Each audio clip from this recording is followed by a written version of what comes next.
I'd like to thank everybody for being here with us today. Obviously, a very, very tough pill to swallow coming out of Spartanburg this past Saturday. Thought our team went into the game very well prepared from a mental and physical standpoint. Very proud of the way that the team competed, the mental toughness that was demonstrated by everyone that participated in the ball game. The way we fought back repeatedly, the intensity that we played with, and I was really, really proud of what the kids did on the field Saturday.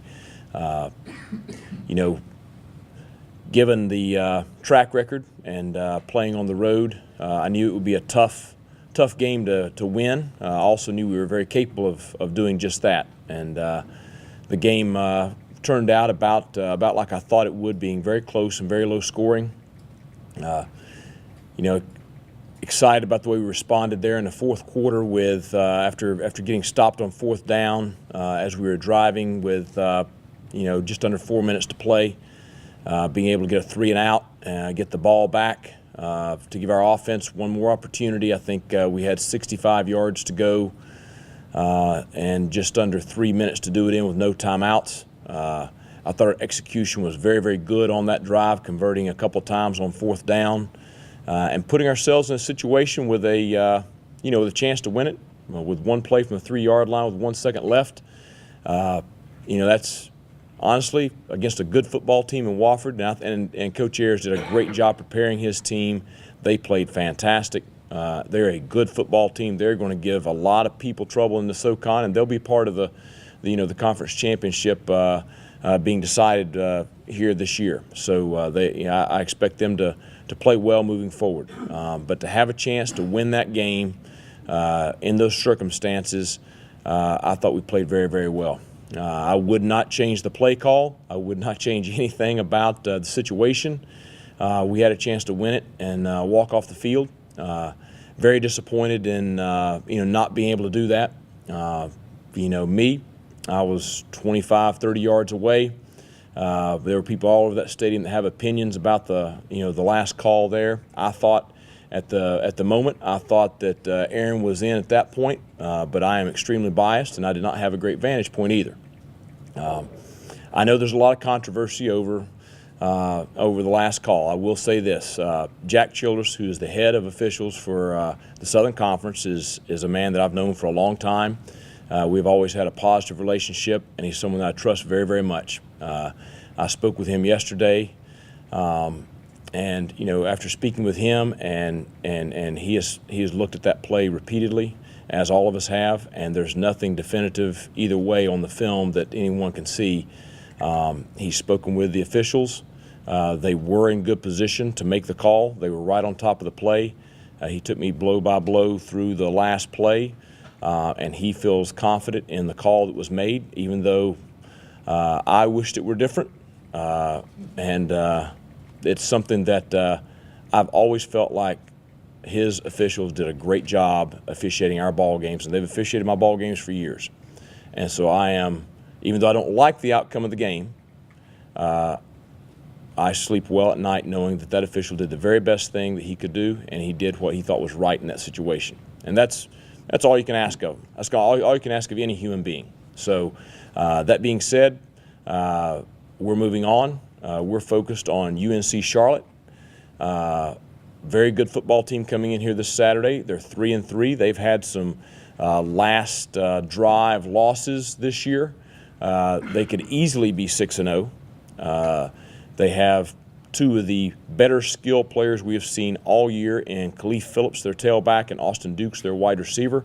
They have a dual threat quarterback in Matt Johnson that does a good job running their up-tempo spread, no huddle offense. They will play very, very fast on Saturday. We will be challenged defensively on Saturday, and we'll have to play very, very well to give ourselves a chance to win. Defensively, they are a tall, lean, athletic, fast defense. They will present problems there, and we'll have to play well on offense. Kicking game, they're very, very solid. So all that being said, We're excited about the opportunity to be back at home in Johnson-Haygood. We're excited to have another opportunity to go out and get a big win. I feel very confident that our team will be prepared to play on Saturday. They'll be enthusiastic about it. They will play with a lot of intensity. And at the end of the day, I think you'll see a game that will come down to the last few minutes of the fourth quarter with the outcome, in doubt, with either team having a chance to win it. And I challenged our team that our growth and maturation, being in those situations multiple times this year, is that we will play better and better in that situation each time we face it, to the point where we are winning those close games consistently late. So that being said, I did bring with me today Cam Jackson, redshirt freshman slot back, former quarterback, who had his first career touchdown at the collegiate level Saturday, and is playing better and better each week and more comfortable each week, and is just an outstanding young man. So excited to have him with you here today.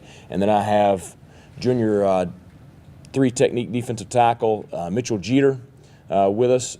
Mitch has had the kind of season so far that I'd hoped he would coming out of spring practice. He is the SoCon Defensive Player of the Week this week based on his play last Saturday. I think 12 tackles, maybe 2.5 tackles for a loss, a forced fumble and 2 fumble recoveries. Pretty good afternoon. I followed up in the dining hall last night. I told him congratulations, and now you stink. So you got to go back to work tomorrow to be the best that you can be by Saturday, which I know he will be. He'll be prepared Saturday to have another great day, and just excited about the season he's having so far. So excited to have both these guys here with us today. With that, any questions or comments for the Wofford game or UNC Charlotte? Coach, your guys have really been on a roller coaster the last 2 or 3 weeks. What do you think their heads were at yesterday? What was your message to them? How they responded to what had to be a crushing loss on Saturday? Well, certainly it's a tough loss. The sun came up Sunday morning. I had a veteran, long-time college football coach call me Saturday night, who I'm very close with, and he said, you could easily be 3-2 right now.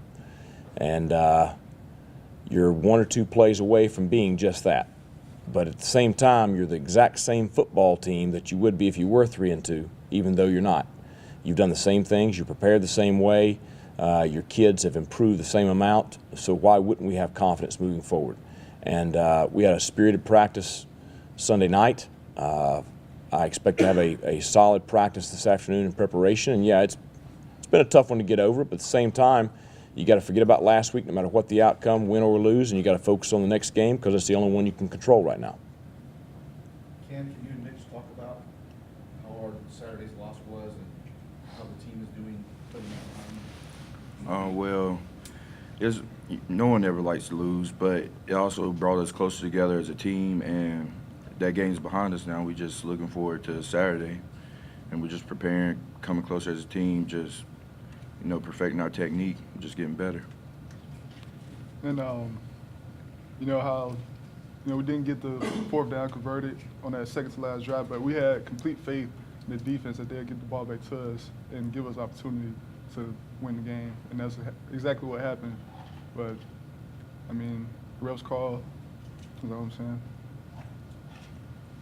Mike, it sounds like you're satisfied you don't have any real grievances with the way the officials handled the last seconds. I think that they were right on top of it. They made the call that they thought was correct. I see no video evidence that's concrete one way or the other, and so I think that you support that because I do genuinely think the officiating in the SoCon is very, very good.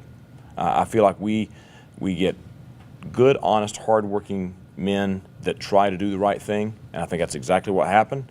And I don't like the outcome, but that doesn't. I'm very biased too, so we move on. If there had been some sort of video replay, anything like that, do you think there was a chance it could have been overturned, or was it the kind of thing where you were just too biased to judge it at that point? I think whatever call would have been made would have stood, one way or the other. It's so close. Mike, do you think the Southern Conference needs to have a replay system? It's above my pay grade. I'll let the commissioner worry about that. Yes, Coach, Mr. Reed. Carson Smith seems like he's really playing well when he's in there.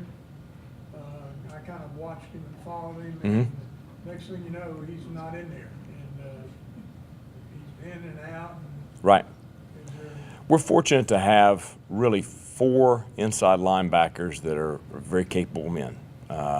And Carson's playing better and better each week. And, you know, certainly Carl Robinson, a senior preseason all-conference player, is playing very well, as is Tevin Floyd, as is James Riley. And so the biggest thing we're trying to do there is, if you look, those guys are playing a lot on special teams.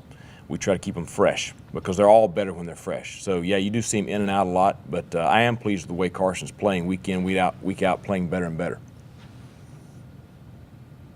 Coach, holding Wofford to 17 points is usually a pretty good thing, and I think the defense had 8 tackles for loss. What happened on the big chunk plays that they got? Very good quarterback and a very good scheme. You know, they get scholarships too.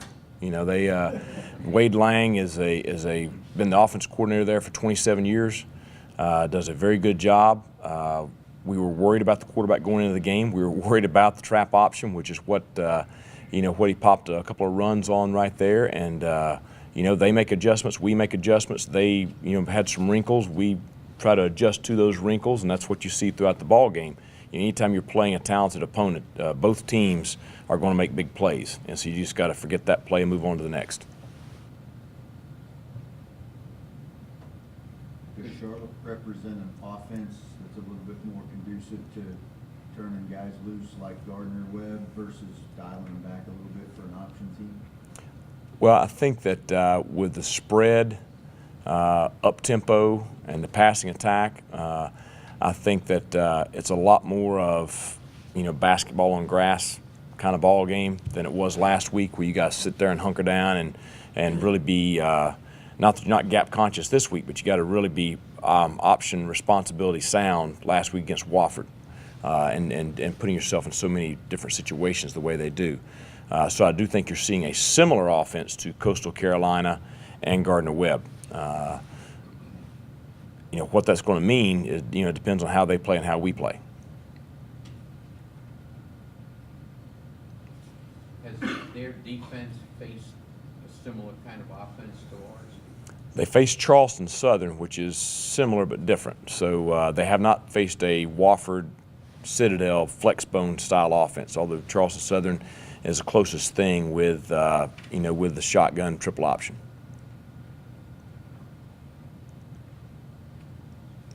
Coach, last week you all went to, on offense, you went to the pass early on, and it spread out their defense, which enabled us to get big chunks on the pass. Right. And also open up the running play.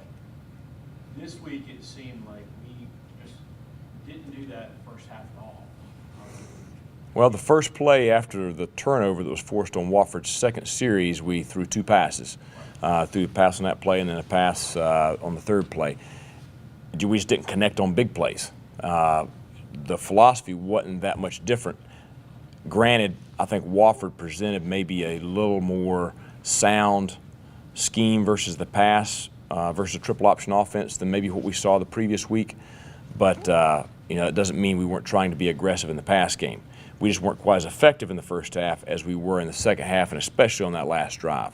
But I am more and more confident each week, not only in our ability to protect Aaron, but I thought you saw Jorian Jordan, Jake Stinson, Alex Glover, Vinnie Miller all make big catches, tough catches. Brandon Eakins in that ball game Saturday, that's giving us more and more confidence, and Aaron's throwing the ball better and better each week. So I think that's going to continue to be, a useful weapon that we will employ moving forward.